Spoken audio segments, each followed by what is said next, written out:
Saludos, buenas noches. Para mí un placer estar aquí en Globovisión de nuevo, después de tanta agua que ha corrido por ese río, porque creo que el país necesita programas como el que vamos a pretender hacer, que se debe, entre otras cosas, al esfuerzo de Vladimir, que es amigo mío de toda la vida, y de Manuel Felipe, que es mi papá. No le hemos hecho prueba de ADN, pero él es mi papá. De tener la oportunidad de estar aquí con ustedes, de discutir estos temas que al país lo tienen conmocionado, emocionado y sometido, bueno, a esta polémica en la cual vivimos en un solo conflicto, debatir esos temas. Porque si bien es cierto, hay una emocionalidad en la calle que tiene que ver con lo que ocurre, con la falta de agua, de falta de luz, con todo eso, la política es un poco más compleja que los simples sentimientos que esa situación me puede generar molestia, alegría, lo que sea. La política es un problema de inteligencia, de analizar escenarios, de ver los factores que entran en juego, y eso es lo que pretendemos para que usted tenga las mejores posibilidades de analizar todo sin que nadie le diga, métete por aquí, métete por allá, sino que usted se forme su juicio. Para eso está el periodismo en esta época donde hay tanto fake news, la posverdad, tanta mentira, tanto manejo, tanto laboratorio, que hace, a veces uno se pierde buscando dónde están las verdaderas razones de las cosas y por qué ocurren. Y por supuesto, agradecerle a Vladimir, a Manuel Felipe, como dije antes, y vamos a comenzar con Contraste y Controversia, cuyo tema hoy tiene que ver con lo que pasó el 30 de abril, las secuelas que ello ha originado, y todo esto, bueno, la ausencia de cada día más gente en las movilizaciones, el cambio en el discurso de Guaidó, el cierre del gobierno, las persecuciones, las amenazas, todo que ha surgido, y el chisme que acabo de escuchar en el programa de Vladimir, que dijo Carlos Raúl Hernández, que hay unas reuniones con noruegos, es la cosa, Vladimir, bueno, pero vamos a poner ahí la introducción y ya Vladimir nos contará cómo es eso que hay unas conversaciones con Primero Justicia, Voluntad Popular, el gobierno, unos noruegos intervenidos. No estoy echando dedo, estoy haciendo noticia. Contraste y controversia.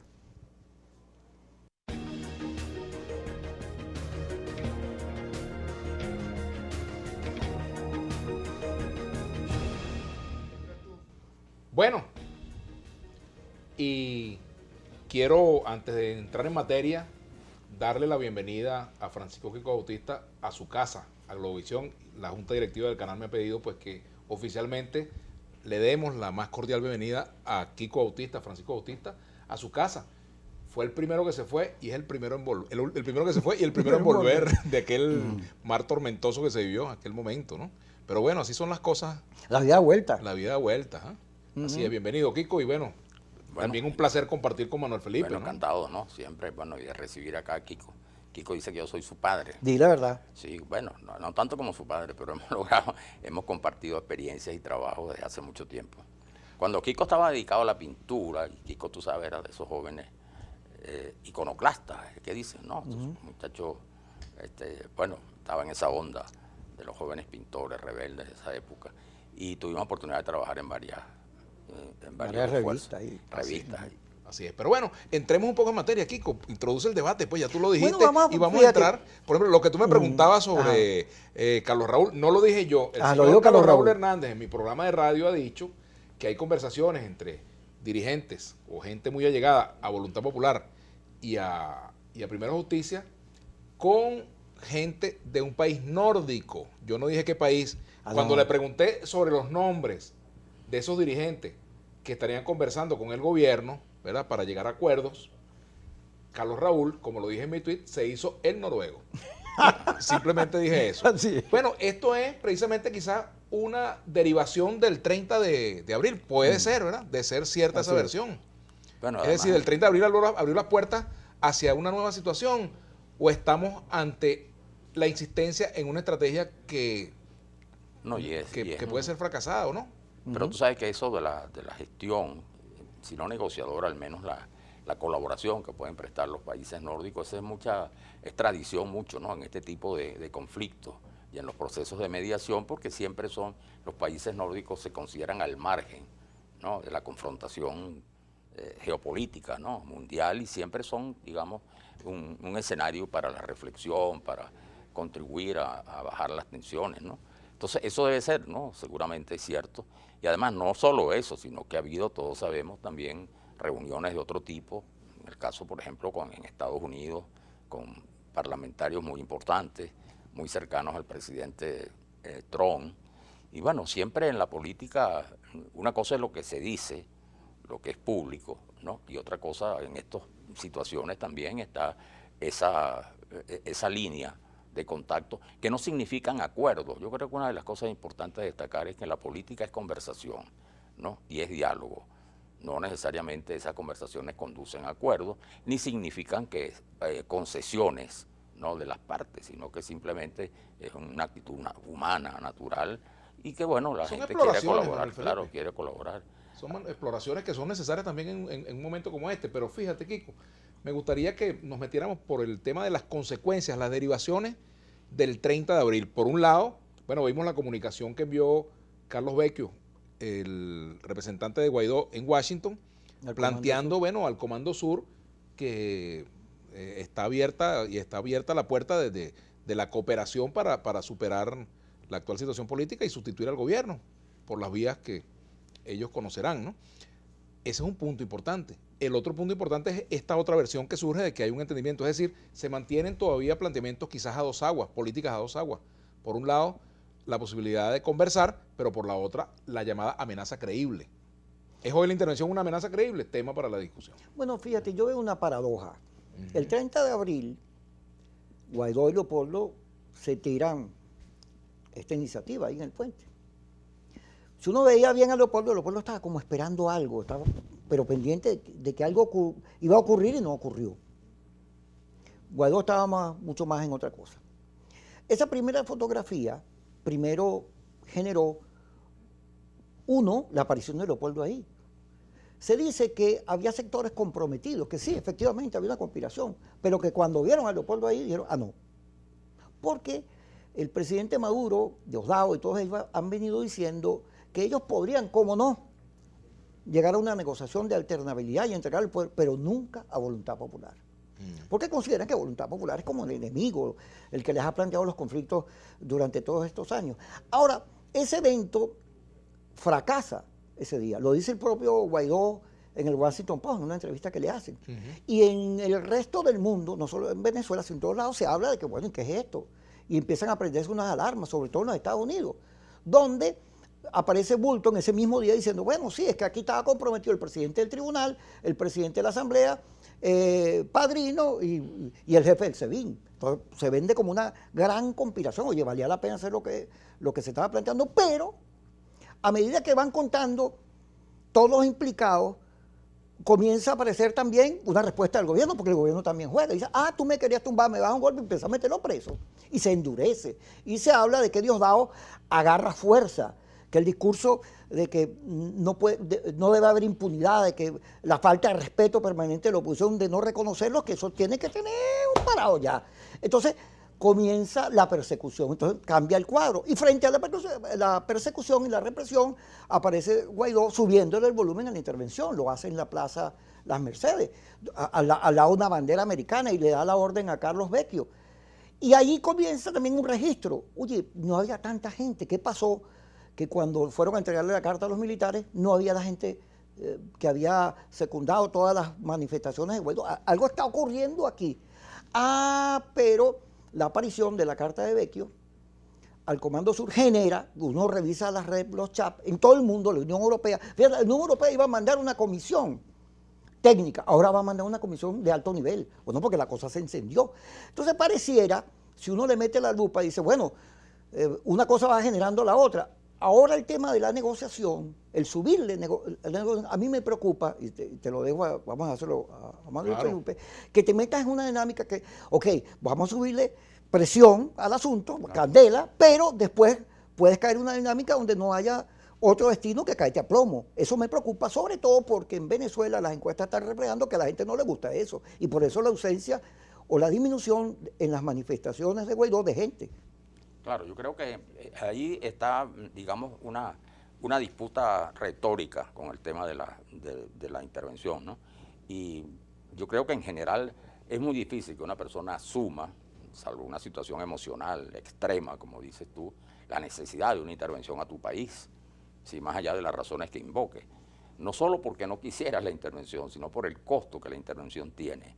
La gente piensa que las intervenciones, y esa es la historia de las intervenciones en el mundo, a través de los años, las intervenciones pueden cumplir inicialmente un papel, claro, un ejército poderoso de una potencia llega a un país mediano y puede someterlo militarmente, pero el costo y las secuelas son incalculables y resultan absolutamente negativas, dañinas y afectan a la población, al ciudadano. Entonces, ese tema yo creo que no esté planteado en el caso de Venezuela. Se mantendrá la retórica. Y hay un tema que sí es importante señalarlo, que se está dando un paso ya concreto, que es con esta solicitud para activar el TIAR, ¿no? El Tratado de Asistencia Recíproca, ¿no? Interamericano. Interamericano, sí, de Río de Janeiro, porque eso se creó el año 47, cuando comenzaba la Guerra Fría, y fue una manera de comprometer la diplomacia de Estados Unidos. Ya comenzaba la disputa con la Unión Soviética, con el comunismo, de comprometer a los ejércitos latinoamericanos. Y después, el año siguiente, fue la OEA en Bogotá, que era la instancia política, que se complementaban los dos escenarios para proteger, digamos, a Estados Unidos, sacarla del juego geopolítico y ponerla al lado. Ahora fíjate, ese TIAR había quedado enterrado, chico, con la guerra de las Malvinas, porque Estados Unidos no lo activó. Sí, pero fíjate lo siguiente, que el TIAR tiene esa historia, ¿no? Pero hubo como 20 solicitudes para aplicar el TIAR y nunca se aplicó. Hubo solicitudes cuando la cosa de Cuba, cuando el bloqueo a Cuba el año 62, hubo también cuando hubo una guerra que hubo entre Honduras y El Salvador, ¿no? Para que se aplicara. Hubo el caso de las Malvinas, donde no se aplicó, entre otras cosas, porque se opuso a Estados Unidos. Y después, incluso cuando los atentados terroristas en Nueva York y en Washington se trató de aplicar. Pero a raíz de eso, México se salió en el gobierno de Vicente Fox, y después lo hicieron Venezuela, Ecuador, Bolivia y Nicaragua, por supuesto. Me dicen que tenemos que hacer la pausa, y antes de irnos a la pausa yo quiero leer lo que debemos, las redes sociales, nuestras redes sociales. Por ejemplo, @Kiko Bautista, el señor Bautista que regresa a Kiko es KICO. Ajá, KICO Bautista, @Manuel F. Sierra y @Vladi Piso Villegas P. Y el Twitter del programa, Contraste y Controversia, es @ContrasteGB. Y bueno, nuestra etiqueta para el día de hoy, Contraste y Controversia. Hacemos la pausa, Kiko. Sí, vámonos. Mande usted la pausa, que usted hoy dirige el programa. Vamos usted está volviendo aquí. Y cuando regresemos con Manuel Felipe Sierra y Vladimir y quienes hablan, vamos a seguir analizando a profundidad, casi que ahogarnos todo este tema de las secuelas del 30 de abril.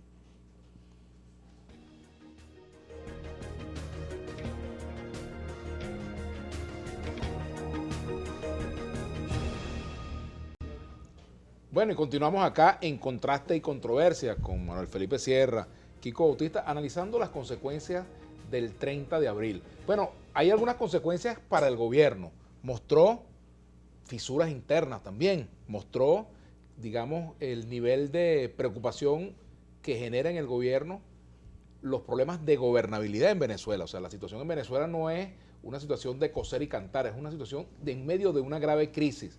Y esa grave crisis está alineada precisamente por la confrontación política. Pero en el caso del gobierno, el 30 de abril, bueno, sorprendió a Venezuela con Leopoldo López en la calle. El preso político más emblemático que ha habido en Venezuela en los últimos años aparece en la calle liderando una situación que se daba, según se anunció, en La Carlota. Y resulta que no era en La Carlota, era cerca de La Carlota. Y eso también generó confusión. Pero evidentemente en ese momento hubo una toma de iniciativa frente al gobierno. Se había hablado de que esa conspiración, ese acto estaba previsto para el 1 de mayo y que se adelantó. Pero ahora ha surgido otra versión, Kiko, fíjate, y Manuel Felipe. Una versión según la cual el gobierno pudo haber engañado a la oposición con una labor de inteligencia que incluso lo llevó a... Eso lo dice Felipe González. Eso lo dice Felipe González, que llevó incluso a que hasta organismos de seguridad de otros países fueran engañados, incluso hasta la CIA. He leído yo que supuestamente, bueno, el SEBIN engañó a la CIA. ¿Será eso cierto? Ahora están diciendo algunos, uno lee en las redes también y en trabajos que se publican, que el exdirector del SEBIN, bueno, está siendo valorado por algunos como un topo que se le infiltró a la oposición. O sea, cosa que a mí no me consta que así sea, pero es parte de los análisis que se hace. Entonces, fíjate, todavía no están claras las consecuencias del 11 de abril de 2002, ni todas las versiones concuerdan en una sola aceptada por todos. Imagínate tú lo que da para hablar el 30 de abril. Consecuencias, bueno, la fuga de Leopoldo López, también de alguna manera se resiente el poder de convocatoria, porque resulta que los políticos, todos los políticos tienen un teflón, ¿verdad? Y llegan a la política con el teflón intacto. Bueno, el teflón de Guaidó sufrió en ese momento, pienso yo, algunas rayaduras, como pasó también como consecuencia de lo ocurrido el 23 de febrero. ¿Está rayado definitivamente? Pues en política nadie está rayado definitivamente, ni nadie se acaba definitivamente, pero son situaciones que marcan el actual momento político, ¿no? Mire, todo el mundo, a lo mejor en Venezuela, por la emocionalidad, bueno, es un gobierno difícil, la situación del país, no hay agua, no hay luz, etcétera. No hay futuro, el país se ve como destruido, no tiene norte, no hay capacidad de recuperación, y bajo esa situación, imagina la gente que ha perdido familia, trabajo, que no tiene cómo comer, la angustia es muy fuerte y la emocionalidad impide que uno pueda analizar las cosas con la cabeza. Entonces, porque siempre, y luego hay unos laboratorios, una gente peleando el liderazgo político y le mete maldad, y acusa a y cambia las cosas. Yo no sé si viste un Twitter, un video. Hay un video de Guaidó saliendo de la Asamblea Nacional y se le pega al Morín. ¿Cómo se llama? No, es Carvajalino, de zurda uno, conducta. Uno de ellos. Y entonces empieza a preguntarle, y va como corriendo y le dice, bueno, los plátanos y no sé qué. Y no se le entiende bien. Y después Diosdado se burla en su programa de la intervención de Guaidó. Y María Corina saca un video donde ella va caminando, bien vestidita y cosas, con una cámara, y ella responde fácil, todo. Y tú dices, caramba, pero fíjate esto es un problema de liderazgo. Aquí hay una fisura que se abre el 30 de abril, no solo en las Fuerzas Armadas, con todos estos cuentos de espionaje. Felipe González dice, bueno, estas cosas del G2 cubano, ellos son expertos en esto. Y luego, por la magnitud del cuento, tú te das cuenta que que sí, que pudo haber una promesa buscando a ver quiénes estaban implicados en la conspiración. El gobierno entonces la alentó, la dejó correr y después, bueno, pasó lo que pasó. Se dice que, bueno, que la aparición de Leopoldo fue difícil, que al final de cuentas había gente en el Tribunal Supremo metido, qué sé yo, que que el otro, pero lo cierto es que el efecto inmediato en lo que refiere al gobierno, bueno, meten a Gonzalo López en el SEBIN, ya eso te dice, sí. Gonzalo López, que bueno, cambió, radicalizaste allí, produciste un remedio peor que la enfermedad, porque este señor se decía que mandaba más que un dinamo y que le mandaban a la gente órdenes de que saliera. En el caso de John Huicuchet no salían nunca porque el señor mandaba, pues.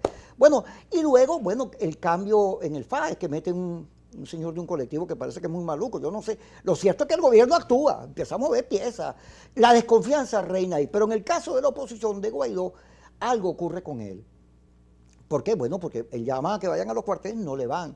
Y las manifestaciones empiezan a reducirse y tienen mucho que ver con 20 años. Ese discurso del golpe, de la intervención, bueno, hay una parte del país que no la compra. Hay una parte que sí, que dice, no, que se salga como sea, inmediatamente, no lo soporto. Pero hay una parte del país que no está de acuerdo con eso, porque sobre todo ahora que los muchachos se fueron y que lo que hay es puro adulto contemporáneo, puro gente como uno, nosotros, pues la gente tiende a pensar más y empieza a decir, bueno, pero imagínate tú. Se hace más conservador. Sí, 51.3%, según Data Análisis, dice hoy Luis Vicente León, se iba a ir del país, se quería salir corriendo cuando se fue la luz. ¿Qué será si aquí viene una confrontación bélica? Ya sea había golpe, guerra civil o intervención. Se va todo el mundo. Y entonces, imagínate la inestabilidad que se genera en el continente, en Colombia, el otro se sintió pidiendo trabajo, comida, etcétera. Pero esa posibilidad de una salida bélica, de la salida de fuerzas, que hay sectores aquí que le invierten mucho en eso, hay una parte de la sociedad que empieza a decir, oye, que yo como que no me anoto en eso. Y aparece un centro grande, las encuestas hablan que más que factores radicalizados, en Venezuela hay un gran centro que está cansada de la destrucción del país. Ahora, Guaidó, en vez de ir a buscar ese centro, debía buscar reunirse con todos, corregir los efectos que en toda la prensa mundial, en Estados Unidos, a Donald Trump se le enflocó porque los mismos republicanos lo están cuestionando. Y en el Congreso hay varios parlamentarios que han dicho, nosotros no estamos de acuerdo con eso, porque viene la campaña electoral, que ese es un punto a discutir. Lo cierto es que Guaidó, en vez de reunirse, recoger a todo el mundo, ampliar la dirección, abrirse al país, comunicarse con el país, recoger la esperanza y empujarla para adelante, se encierra en un discurso militar, golpe. Y luego el planteamiento de las Fuerzas Armadas, yo te vi con Simón, yo coincido con Simón que el planteamiento de las Fuerzas Armadas, el de Maduro es mejor que el que está haciendo la oposición, y no porque yo sea madurista ni nada, sino que tú estás vendiéndole a las Fuerzas Armadas, oye, ahí vienen los gringos que te van a un cocorrón, que te van a intervenir, y eso es muy duro, porque el papel de las Fuerzas Armadas es defender al país. Señor Manuel Felipe. No, yo estoy de acuerdo con eso y creo, pero hay dos cosas importantes. Creo que lo que se buscó seguramente y lo que se logró en verdad el 30 de abril fue la liberación de Leopoldo. Es decir, el hecho que saliera Leopoldo por lo que representa Leopoldo. Y no olvidemos que tanto Guaidó como la gente que ha estado, digamos, en la primera línea en esta estrategia de la Operación Libertad, bueno, es la gente de Voluntad Popular. Sí, Voluntad Popular, no la oposición, como se decía antes, todos los partidos, sino Voluntad Popular ha asumido el liderazgo, ¿no?, de la oposición más firme en estos meses. Y por supuesto a su líder, que en este caso es Leopoldo, ponerlo en libertad, yo creo que fue un paso importante, ¿no?, más allá de que haya tenido después que ir a una embajada. Pero hay otro dato importante, yo creo que también esto puso en evidencia que sí hay fisuras militares. Es decir, no es que haya un quiebre, como dicen muchos, que haya el riesgo, o sea, que se fracturen las Fuerzas Armadas, pero hay datos que vienen revelando eso, no solo lo que ocurrió ese día, que por cierto fue muy escasa, ¿no?, la respuesta, pero fue más importante, si se quiere, lo que ocurrió el 23 de febrero, con la deserción de un número importante de oficiales que se fueron a Colombia, y están en Colombia, por cierto, en circunstancias muy difíciles, ¿no?, pero se fueron allá en el plan que era presionar la entrada de la ayuda humanitaria. Y también se dio antes, con algunos casos aislados. Hay que tomar en cuenta que uno de los presos también más importantes es General Rodríguez Torres, que sin duda alguna tiene, pues, al menos hasta ahora se conoce, tiene una influencia también militar, es decir, que no... Que por cierto, circuló la versión de que estaba detenida también su esposa. Sí, por eso, pero no podíamos hablar en el sentido de que evidentemente hay, si no un malestar, hay signos que son importantes en las Fuerzas Armadas en relación a la Ahora, política. hay un tema interesante que nos hemos tocado y es el tema de los adecos. Yo, por ejemplo, cuando vi a Edgar Zambrano allí temprano, a mí me llamó la atención que él estuviera allí y que Acción Democrática de alguna manera estuviera vinculada al tema, pero fíjate que no hay ninguna declaración de Acción Democrática ni ninguno de sus dirigentes respaldando lo que pasó allí en el 30 de abril. Y hay un hecho concreto, fáctico, un hecho concreto. Algunos dirigentes de la oposición más radical se fueron a embajadas y está preso un dirigente de Acción Democrática que además había sido tachado de colaboracionista, de progobierno, amigo de gente del gobierno, etcétera, etcétera, y ahí está preso Edgar Zambrano. Y el otro dato yo creo que Fíjate tú, eso es importante porque, bueno, Henry Ramos dijo, no me voy a ninguna embajada, y ahí está, que se sepa está aquí, que yo sepa, ¿no? No sé si está viendo el programa. El otro dato que hay que registrar, que yo creo que esto que ocurrió, el resultado del 30, pero además lo que ha ocurrido en estos 4 meses, ¿no? Porque no acordemos que son ya 3 jornadas, una fue el 23 de enero, que se esperaba que hubiera allí también un movimiento que no se produjo cuando se proclamó presidente interino y se vio obligado el gobierno Maduro a romper relaciones con Estados Unidos, porque se hablaba, incluso se aseguraba que desde el sitio donde se proclamó iba a ir a la embajada de Estados Unidos y que de allí iba de alguna manera a ejercer, pues, funciones de gobierno. Eso fracasó, y fracasó también ya la famosa entrada de la ayuda humanitaria, que fue el 23 de febrero, con todo aquel movimiento internacional que llegó hasta tener la presencia de 3 presidentes, ¿no?, que fueron a presenciar. Entonces, son 3 episodios que sin duda alguna pues desgastan una política. Así es. Vamos a ir al corte. Antes de ir al corte, quiero dejar una inquietud por aquí que plantea Nelson Carballo. Creo que es un buen tema para el análisis, dígalo, ¿no? ahí. Dice aquí @Nelson Carballo, la pregunta del $1.000.000 es ¿por qué el gobierno mete preso a todos los que están alrededor de Juan Guaidó y a este no lo tocan? Creo que ahí hay gente pensando. Vamos a ir al corte y cuando regresemos más de análisis aquí en Contraste y Controversia.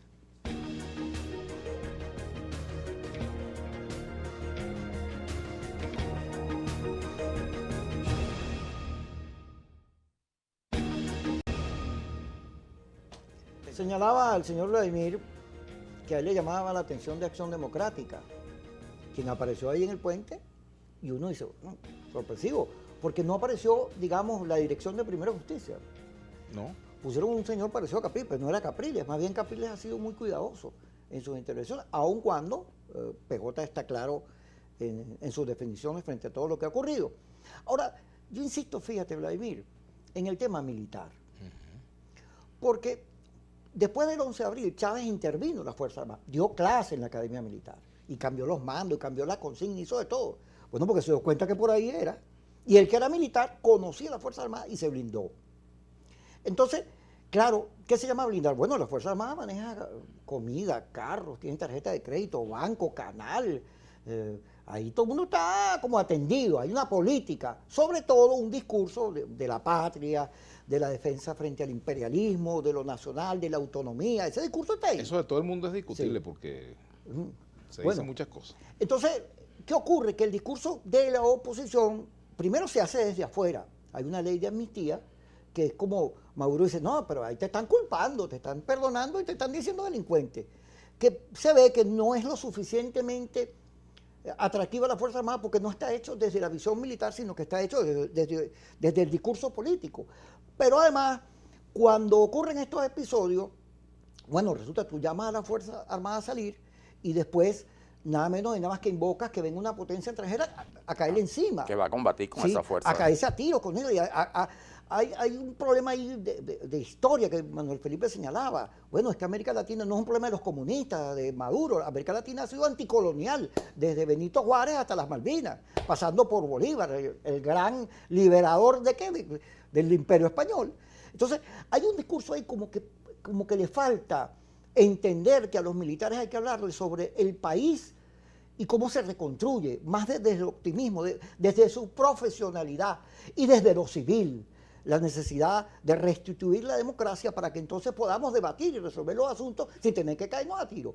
Pero además, ese discurso yo creo que tiene que ser limpiado, cuidado, corregido, porque también hay gente en el sector opositor que comienza a ver ahí como violencia, como tiros, como guerra, como un discurso que no tiene que ver con lo que ha sido nuestros principios democráticos, de buscarle una salida en la cual se exprese la mayoría. Hay un divorcio allí y yo creo que ese es un tema importante a discutir. Eso sí, entendiendo que Guaidó produjo un fenómeno de unidad en la oposición, de esperanza, de optimismo, que es lo principal que debe ser protegido durante todo este proceso. Si Guaidó ve que le están ocurriendo estas cosas y no corrige y no busca democratizar la discusión sobre la política, si no consulta, si no se reúne, si no abre juego, sino por el contrario, se enfila por algo que le genera ruido, pues por supuesto la posibilidad de fracaso es muy grande. Y a mi juicio hay que apostar al éxito, a la posibilidad que se dé un cambio sin necesidad de entrar en ningún conflicto. Pero hay un tema que es el del cálculo político, Manuel Felipe y Kiko. El cálculo político de algunos factores que uno sabe, porque uno los conversa con ellos, que no están del todo de acuerdo, o que no están muy de acuerdo, o que no están nada de acuerdo con la estrategia que se lleva a cabo. Sin embargo, por quedar bien en la foto no lo dicen.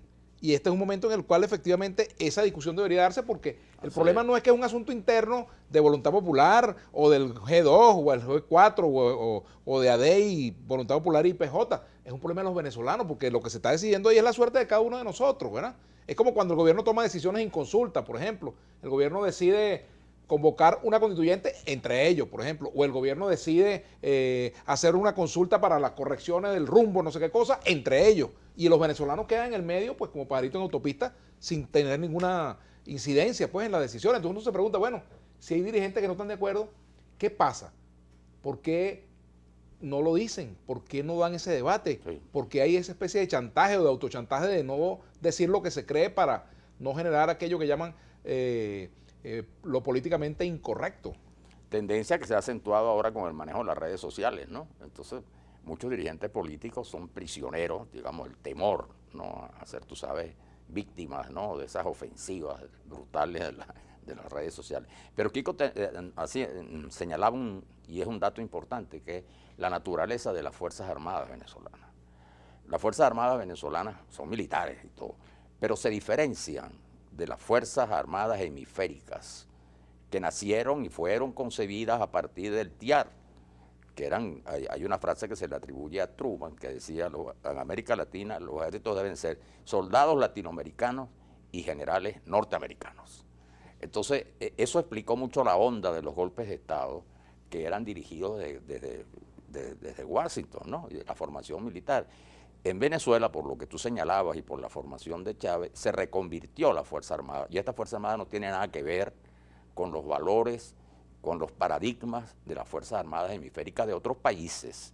Esta es una Fuerza Armada ideologizada, distinta en su formación, sus valores de disciplina, y eso hace, si ese dato no se toma en cuenta, es muy factible que todas estas propuestas se estrellen contra la pared porque no están dirigidas y no van a tener receptividad nunca en un escenario que no es el escenario tradicional de las Fuerzas Armadas. Yo creo que ese es un dato que debemos ver. Y el otro que señalaba Vladimir es que yo creo que hay una tendencia de la gente a pensar más en política y se está dando. Hay figuras importantes de la política, dirigentes con mucha experiencia, que los hemos visto, el caso de Claudio Fermín, de Eduardo Fernández, de figuras políticos consagrados que saben de política, que tienen una actitud frente a esto perfectamente clara, en el sentido de que no hay que apostar a la violencia. Y eso está permeando mucho. Fíjate que este documento recientemente producido por Provea, ¿no? Ha tenido una acogida muy importante y ahí están firmando profesores, universitarios, dirigentes políticos, incluso que habían tenido o mantienen incluso actitudes muy radicales, porque entienden que el camino de la confrontación y de la violencia ya ha demostrado que no es el camino conveniente, porque a lo que ocurrió el 30, súmale los resultados de la guarimba del 2014 y del 2017, Ahora, que no se pueden tomar como victorias, ¿no? Hay un elemento que es importante señalar también como consecuencia, como derivación del 30 de abril, y es lo que pasó en el PSUV y lo que pasó en el bloque del chavismo. En primer lugar, bueno, se le dio mayor argumento a lo que ya venía siendo una realidad, la creencia en algunos dirigentes del PSUV de que el PSUV es un partido político-militar, como lo dijo Freddy Bernal, y eso plantea el ejercicio de la política en otros terrenos. O sea, por ejemplo, como decía Pedro Elías Hernández en el programa que hicimos la semana pasada, bueno, cuando tú asumes esa política de ir al terreno que tu adversario domina, como es el de la confrontación física, violenta, etcétera, pues tu adversario te va a dominar. Ahora, plantearse la política desde un escenario político-militar ya es algo muy grave, porque evidentemente, ¿cómo compite uno con el PSUV en esas condiciones, en un partido político-militar? Entonces, claro, esa es la estrategia que va a seguir la oposición de aquí en adelante, o la estrategia va a ser aislar la tendencia a generar una confrontación violenta en el país, o sea, trabajar hacia una solución democrática con una amplia movilización de masa. Vamos a dejar a las masas en un segundo plano para ponernos en el terreno bélico. Buena discusión. Fíjate, la Fuerza Armada Nacional la construye Gómez, pero la construye, la profesionaliza para quitarse los caudillos, las montoneras, y a partir de allí se acabó lo que quedaba. Fíjate que después de la caída de Pérez Jiménez, porque el golpe que tumba a Medina y luego Pérez Jiménez, Delgado Charbú, que toman a Gallego, todo eso es la misma secuela.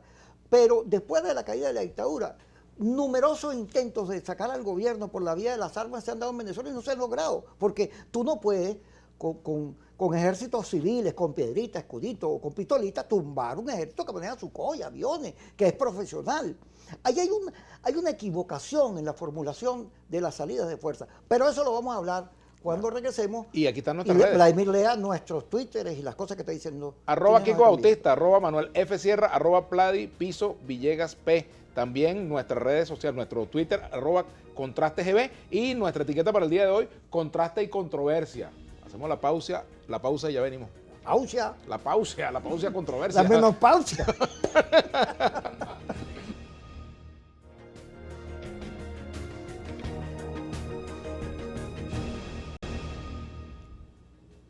Regresamos con nuestro programa Contraste y Controversia, con Kiko Bautista, con Vladimir Villegas. Bueno, habíamos quedado con el tema de Guaidó, lo había planteado, digamos, el futuro de Guaidó, cuáles serán los pasos de Guaidó después de los últimos episodios. Al parecer ha asumido una línea de radicalización, tú señalabas sobre todo esta carta enviada al representante de su gobierno en Estados Unidos, y luego esta gestión que prácticamente abre, a lo mejor no es verdad al final, pero privilegia la opción de una posible intervención, aunque se disfrace que no es intervención, pero la presencia de ejércitos de otro país en Venezuela es una intervención. Nunca las intervenciones han dicho que vienen a ocupar un país, sino que vienen por ayuda humanitaria, vienen a salvar el país, vienen a proteger. Pero bueno, esa ha sido la historia de las intervenciones. Pero ¿qué va a ocurrir?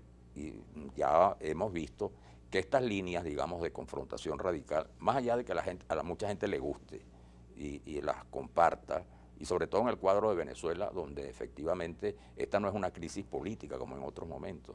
Venezuela está viviendo una situación de asfixia del país y el venezolano tiene una necesidad de superar esa situación.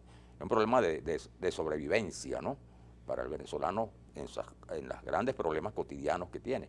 Entonces, por supuesto, un planteamiento de eso de entrada puede tener simpatía, pero es un tema que en Venezuela se ha planteado en dos oportunidades, el tema militar como salida política.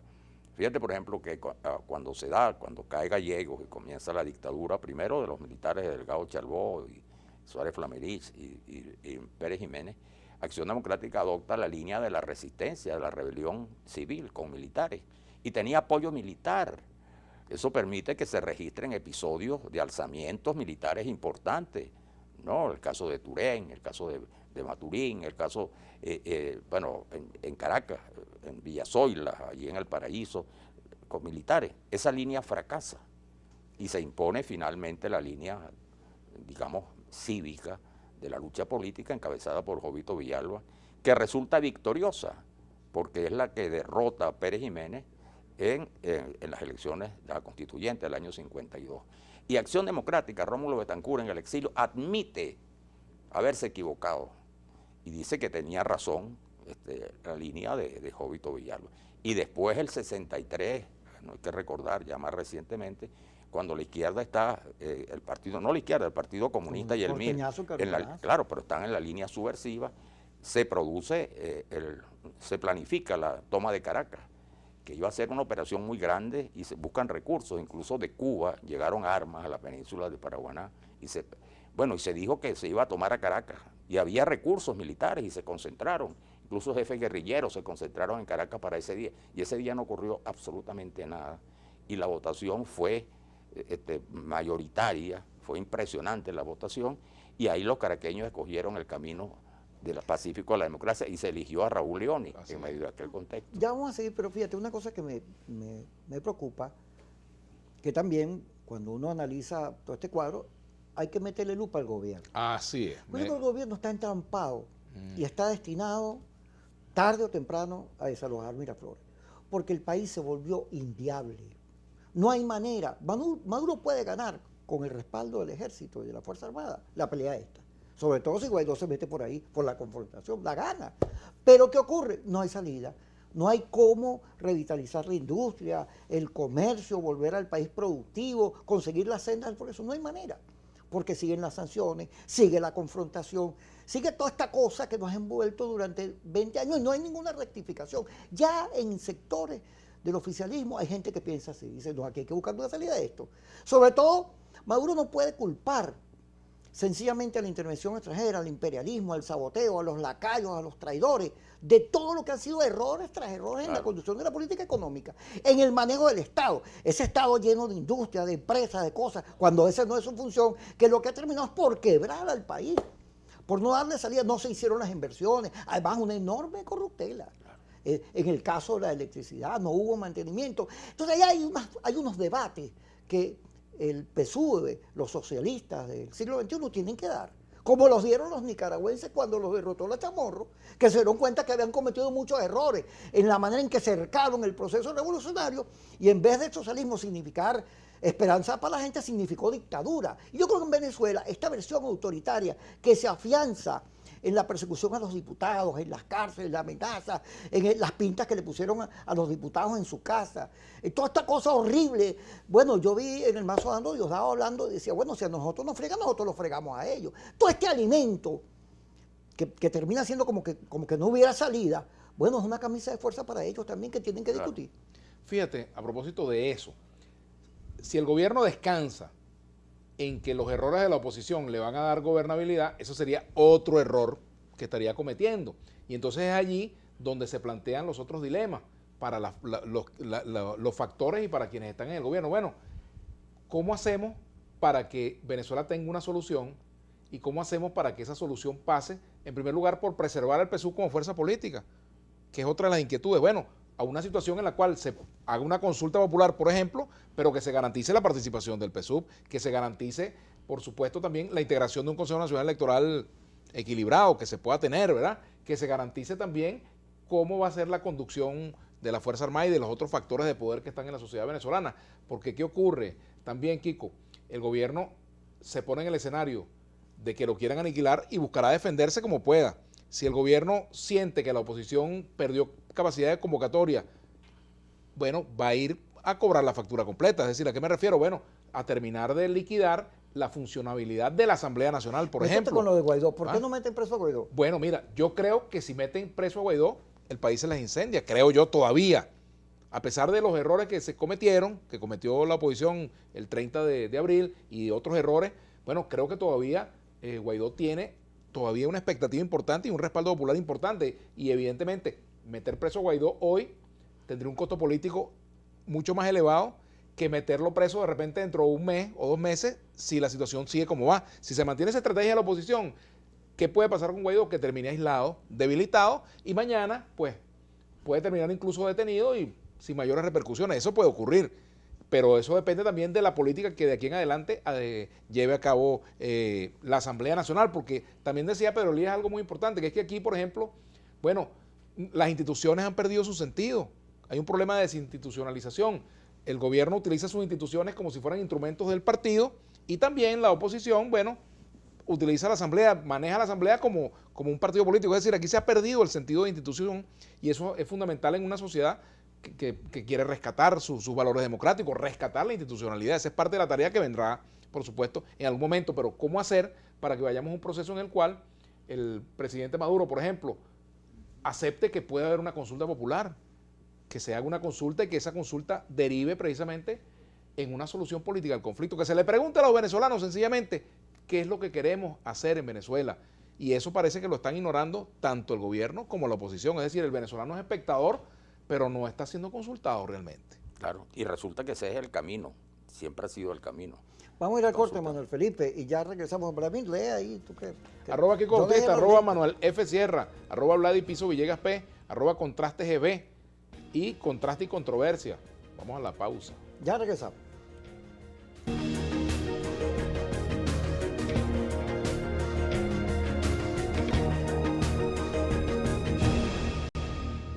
Numeral Contraste y Controversia para sus opiniones. Bueno, Gabriela Bustillo dice por aquí, en las guerras todos pierden. La encuesta de Mariño dice, creo que se apresuraron, hemos esperado y padecido tanto que las cosas tenían que hacerse con más cautela. Si lo que buscaban era la liberación de Leopoldo, acertaron. De lo contrario, más fue lo que se perdió. Otros comentarios acá también. Jaja, qué trío todo izquierdista con ideas brillantes, dice Luz Marina Otaola. Ajá. Jesús Silva, se habla mucho de golpe de Estado, la Carlota, etcétera. Se habla de la fuga de Leopoldo López. Yo solo vi la liberación de un preso, trofeo del gobierno y la toma de un grupo de civiles y militares en el distribuidor Altamira. Hablar de golpes es hacerle eco al gobierno. La pregunta del millón que ya la respondimos. Aquí hay un comentario que dice, la verdad tenía otra expectativa sobre este programa, pero ya vi que será otro más de lo mismo. Y el único serio es Manuel Felipe Sierra. Eso debe ser un amigo, ¿no? Bueno, un amigo tuyo. Felicitaciones por el programa. Necesitamos ver nuevamente los análisis de Kiko. Mucho éxito. Dice por aquí Jainer. Ajá. Simple estrategia, dice Luis. Cuando ves a tu enemigo equivocarse, no lo detengas. Ese ha sido el grave error de la oposición en el 2002. Chávez caía solo, pero dieron el golpe y fue un paro absurdo. Resultado ya se sabe. Bueno, a ver, otros comentarios. Bienvenido a tu canal. Todos los programas que hacen siempre tienen mucha audiencia, dice Armando Galicia. Buenas noches. En caso del ingreso de Venezuela al TIAR, legalmente no tiene validez porque la Asamblea está en desacato según el Tribunal Supremo. Bueno, Kiko, pareciera que tú fuiste mandado de manera velada a descalificar a Guaidó, dice Pedro aquí. No, jamás. Bueno, son comentarios que hay en nuestras redes sociales y ya estamos en la última parte del programa, ¿no? Tú sabes que hay un problema. Una de las razones por la que, permítame hablar un poco en lo personal de que yo estoy aquí, es precisamente del estudio de las redes. La posverdad, toda esa capacidad de invento, de mentira que está regada en las redes, que bueno, es un medio nuevo, pero que además ha servido para que factores políticos que tienen muchos recursos monten laboratorios y cosas complejísimas que interceden, ahí cambian la cosa. Una de las razones es volver a los medios tradicionales, a la televisión, a la radio, para, oye, poder enderezar las cosas, porque en Venezuela hay un fenómeno muy terrible, que es que no se puede debatir nada, porque hay alguien que te califica. Tú tienes una posición de la vida, sí, te descalifica. Tú tienes una posición en la vida, la gente sabe quién eres tú, quién soy yo, sobre todo porque toda la vida hemos estado frente a cámaras, medios. Entonces, pero viene una gente y te desdibuja y quiere venderte como un traidor, vendido. No, de eso no se trata. Nosotros, y yo creo que hablo por los tres, aunque no lo he consultado, nosotros venimos a una reflexión política hacia la democracia, hacia el entendimiento, hacia la comprensión de la diversidad, para que al final de cuentas todas estas diferencias en una sociedad tan plural como la venezolana puedan ser tratadas y que eso no signifique que te metan preso, que te maten, sino que hay un camino para eso. Esa es la pelea de uno. Ahora, lo que estamos viendo es un país destrozado, 20 años y aquí no hay futuro. Entonces, ¿qué hacemos? Seguimos echándole leña a la candela, dándonos duro para que esto termine en una guerra civil, en una intervención americana o en lo que sea. No, yo creo que no. Yo creo que tiene que haber una reflexión para que los políticos, sobre todo, se sinceren frente a la gente. Porque aquí lo que ocurre es que los caballos están detrás de la carreta. Hay dirigentes políticos porque le tienen terror a decir lo que piensan para que no los metan en esos paredones y los fusiles. Hay que salirse de eso y hablarle con honestidad a la gente sin importar la calificación que hagan. Porque al final de cuentas, cuando uno cree en lo que está diciendo y está convencido, como decía Martin Luther King, pues uno está siendo coherente con su discurso. Y en ese sentido, fíjense lo siguiente, ya que estamos en la parte final del programa, yo creo firmemente, porque además lo señalan la historia de la humanidad, 93% de los conflictos del mundo se han resuelto por vía de la negociación y el diálogo. No hay más camino que ese. Y los políticos saben que es verdad eso. Pero como aquí ciertos sectores envenenaron el diálogo porque tenían un plan, porque tenían una planificación y querían otro tipo de salida. Aquí hay una gente que viene diciendo de hace rato que aquí solo hay salida a la fuerza. Y no solo fue el gobierno a través del CNE que le quitó al voto todo su poder. No, sectores de la oposición también invirtieron en eso, porque querían la confrontación, porque le habían comprado el discurso del odio a quienes durante todos estos años de gobierno lo vendieron. Una cosa que está en el manifiesto comunista de 1845, al final nos termina atrapando y envejeció la política en Venezuela y hay que renovarla, volverla a poner en la inteligencia, en el cerebro para debatir salidas sin matarnos. Yo me opongo a que nos matemos. Y yo no estoy en contra de Guaidó. Yo creo que Guaidó tiene que agarrar todo esto que está ocurriendo, escuchar lo que está ocurriendo y repotenciar su liderazgo y apuntar a una salida negociada, pero honestamente, sin estar haciendo una cosa por debajo. Cuerda, diciendo una cosa por aquí, subiéndole volumen y entonces por debajo está haciendo otra cosa. No, con honestidad, hablarle con honestidad al país. Manuel Felipe. Sí, yo creo también eso, ¿no? Yo creo que lo que tú decías en relación al camino del diálogo y de la consulta son dos caminos en la historia, ¿no? Y hay que reflexionar. Ese ha sido el camino en circunstancias muy difíciles, mucho más dramáticas que la venezolana en términos de guerra, de confrontación. Todas las guerras terminan con miles de muertos, ¿no? Eso que Nguyen Yap le dijo a Kissinger, el famoso militar vietnamita, cuando iban a negociar los tratados de paz en París, que Kissinger le dijo, bueno, vamos a buscar la paz, a firmar un acuerdo de paz. Y entonces le dijo Nguyen Yap, no es acuerdo de paz, es una contabilidad de cadáveres. Bueno, esa contabilidad de cadáveres terminó en la paz. Y todos los conflictos que ha habido, bueno, los más recientes de Colombia, terminan en la paz. Ahora, la paz no es perfecta, no es que cesan, pero la paz es el único mecanismo, porque se trata de la sociedad, ya no de los intereses políticos. La confrontación política tiene dos factores, cada uno tiene sus puntos de vista contrarios, por eso llegan a niveles de crispación y de violencia, pero aquí se trata del país, de la gente. Ahora, paz sin cambio, sin justicia, sin inclusión, no es paz. Puede ser cualquier otra cosa menos eso. Y ese es el gran reto que tenemos los venezolanos. Lamentablemente, todo lo que comienza se termina. Y nuestro primer programa de hoy está llegando al final. De verdad, yo quiero nuevamente darle la bienvenida a Kiko Bautista a Globovisión. Mira, chicos, tú estás como esos boxeadores que se retiran y de repente reaparecen y dicen, bueno, y este tipo estuvo entrenando todo el tiempo. Sí, porque noquean, ¿no? Reaparecen sí, noqueando, Mi imagínate. querido Vladimir, tú sabes que todos estos años mucha gente me decía, oye, te fuiste para Miami. No, yo estaba aquí. Yo no he dejado de pelear por mi país, ni voy a dejar de pelear por él. Lo amo, no me voy a ir jamás. Ahora sí creo que ya viejito, ya alcanzando a Manuel Felipe, y tú vienes ahí en la cola, uno tiene unas reflexiones que creo que es la oportunidad de compartir con el país con mucha honestidad para ver si paramos con esta confrontación que lo que nos ha llevado a la destrucción del país, conseguimos un camino que nos permita salir bien parados de esta crisis. Bueno, hemos llegado al final de Contraste y Controversia por el día de hoy. Manuel Felipe, cierra. El señor Kiko Cierra, Bautista. Manuel Felipe, cierra. Cierra, Manuel Felipe. Buenas noches. Sí. Buenas noches. Buenas noches.